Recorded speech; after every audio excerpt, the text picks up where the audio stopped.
Turbo conquering Mega Eagle. We're gonna make this axe good. This is kind of a follow-on video from something I did over a year ago. I took a cheap axe and heat treated it, tested the steel, and got it a lot harder. So I'm kind of doing the same thing here, but different starting point, I suppose. You just see me even up the axe to get it symmetrical as best I could, because this is a £10 axe, you know, like money-wise £10. So I got it symmetrical, hacked the handle off, and then I'm trying to quench it in steel here, and quenching the steel in the oil. The oil didn't get it hard enough. It didn't really make much difference at all. So I did it in water, which is a little bit more of a savage quench, you know, like it cools it down a lot quicker. And I just got the bit, you know, the blade of the axe going in first, so that cools that down first, but still leaves the back of the axe a bit more ductile, so it doesn't crack. See, I demonstrate here. I can still get a file to cut the rear of the axe, but at the front it's really nice and hard now.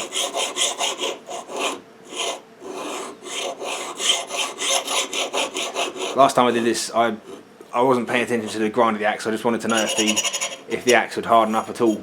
This time I went out and got an axe that was a really sensibly shaped axe in the first place. I mean, apart from the fact that it wasn't at all even, you know, it has nice narrow cheeks, so it should go across the grain quite well. I just started on a handle now. I've got a rucksack on. I'm training myself for from a little hiking holiday, so there's a rock in the rucksack just to, you know, get me used to having something on my back. Started off with a bandsaw on a nice lump of ash. Then it all went a bit wrong. I put a really big blade on this bandsaw, so it's meant to have a sort of ½ inch blade, or even smaller than that, I think. I don't know. This thing's 3/4 of an inch, and it had been working all right, but it's just this is the last bit of timber I cut with it before it stripped the belts on the bandsaw.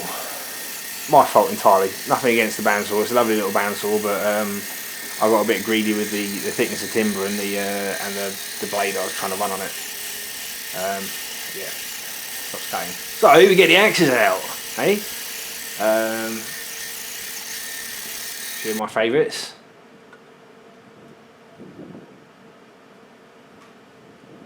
Big steel, courtesy of my friend Sam from Sam's Outdoor Life. Lovely axe. Just I got halfway up this side, so I'm just splitting it to start with.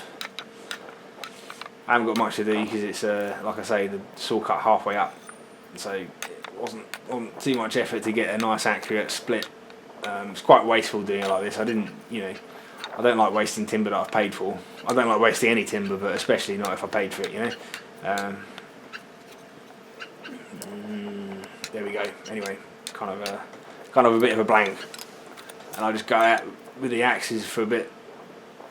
And I've been probably hacking it for a while and figure, like, you know, I haven't actually tried my parang for carving yet, so that comes out. Really fun using the parang, because you can get you can achieve different things than an axe, I suppose. Especially if rather than going along the grain, you go across the grain, you can get it incredibly flat. Because that curve in the blade means that you don't, you know, your knuckles don't interfere with whatever you're carving with. But yeah, quite enjoyed it. Bit of parang. Kind of, if you're careful, you can kind of use it like a draw knife as well, or a push knife. First time I tried carving with it, but definitely a lot of scope. Maybe I don't know, try some more ambitious parang carving projects in the future.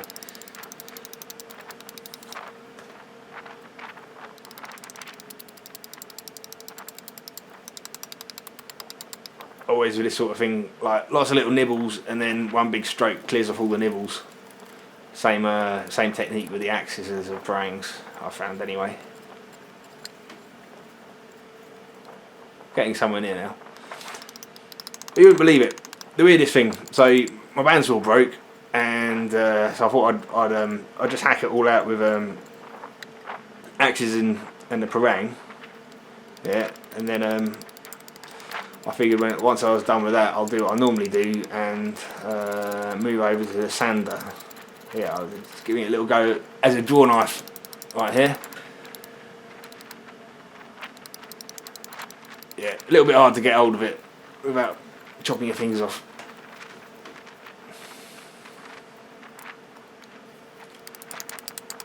That's the outline. I think I'm going to go and start trying to alter the width next.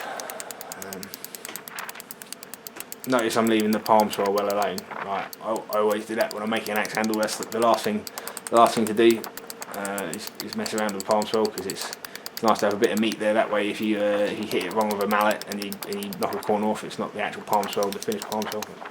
Yeah, I'm just trying to thin it out on the width now.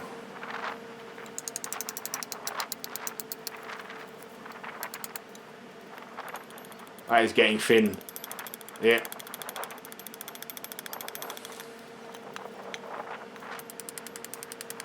It's meant to be a video about the axe head, but it's turned more into a video about the handle, I suppose. The axe head's a complete success anyway, so I don't, don't really need to make a video on it. You can just take my word from that, really, can't you? Hey?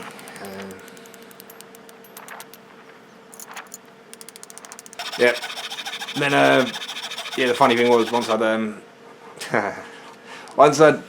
finished roughing out the axes, I thought I'd take it to the sander. Then we had a power cut. It turns out one of my overhead lines had fallen down the road a little bit from me, quarter mile away, but the power line was all buggered up. So I don't have much time off, so we took to the rafts and strapped it to the fence outside and did it manually, as it were.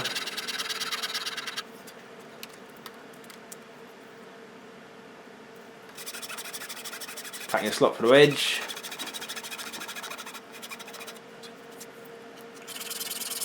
Then making the wedge was the trickiest bit with the power off, I suppose. Just a huge amount of filing and sanding, because you want to use hard timber anyway. So that was black walnut that I used for the wedge. But it's quite tough to sand anyway. Like with these heads, because they're meant to have a glass fibre shaft in them, they're not really designed to have a wooden shaft. I've found a couple of times now. They're completely different shape. You don't really have the really defined convergent, divergent opening inside the head. So I generally use a clamp with these heads, and some of the really old ones as well that have a really pronounced convergent, divergent opening. Right. They benefit from using the clamps. These are just two sash clamps that I'm using. Right, my old sash clamp's better because it's nice and brass and it doesn't bind up, but it's not long enough to do axes like this. So I can do hatchets with it, but these are just cheap modern ones that aren't really much cop, to be honest. You can't get much pressure on them. But it's still, I don't think I would have managed this quite such a nice fit up if I'd been tapping the swell end of the handle. The head just bounces on and off like that. And you can drive the wedge in with the sash clamp as well, and that stops the head coming loose, because sometimes that's my mark. That's where I want to get the wedge to. If I get the wedge to there, it means it's gone all the way to the bottom of the slot that I cut. Unfortunately, I snapped the wedge before I got there, but hey, it's close enough. Yeah. It's not good to leave voids. It's not good to have the wedge only go halfway. It means you've got the wrong shaped wedge, or you haven't got the end of the handle shaped properly, because I'm sure you can appreciate that'll leave a gap inside the hang. A lot within a quarter of an inch. We'll see if that's good enough, eh?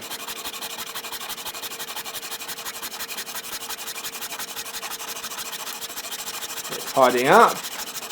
But now when I've done that, I can. This is why I always leave the palm swell nice and square with a lot of meat on it, so I can use clamps or hit it with something. But it's now after I hung it, that's when I finish off the swell. I'm just doing that on the sander. Obviously got the power back on now. You see, I've still got a centre line down the shaft as well. That's really handy. Leaving that on till the last minute in case you've got to even things up a bit. just to save time, and then you know, get the last little bit by hand so I don't leave any ridges in it, because I can feel the ridge in my hand. This is the cutting fluid I like to use with wood. If you're making lager, you got to do something to keep the dust down, otherwise it gets up your nose, you know. And some Danish oil, because it's going to be a hiking axe. It's got to have a good durable finish. I'm really liking the Danish oil at the minute. I think they put a little bit of varnish in there, so you know, you get the nice deep luster from the oil, but also it gives it a little bit more resilience. And I've always got dirty hands, so yeah, I mean, I like the linseed oil, but the Danish oil just stops my filthy hands from marking the timber, which just keeps it looking a bit nicer, a bit longer. Otherwise, if I put linseed oil on an axe handle, then it's black pretty shortly afterwards, because all the engine oil comes off my hands and that, and marks the axe. There you go. Finish hang. Not too shabby. I'll give it a little bit of a test, but really I'm going to give this an excellent test when I'm off hiking. So this is what I've done to take a £10 axe to a good sharp axe that will hold its edge and hopefully isn't too brittle. Just putting the edge on it now.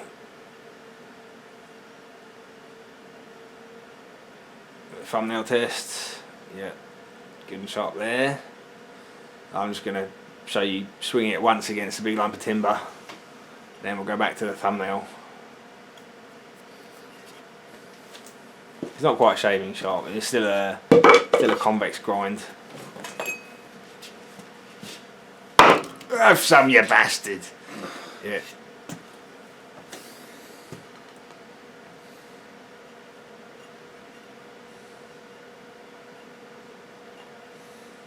It's still sharp enough to shave a thumbnail, which I reckon the optimum sharpness for an axe. Yeah. I made up a little hood, but I didn't put it on the video because I thought you're all probably getting a bit bored of me doing leather work now. So there's a nice riveted hood for the thing, because I've got to go to the airport and wear this on my back, and you know, that'll be funny if I don't wrap it up nicely. And that's the axe. Go and check out the original video, I'll leave a link right here, and you know, likes, tremendous help if you can like my videos at the minute. I'm suffering from too many dislikes, upsetting people and that, and take care guys, bye.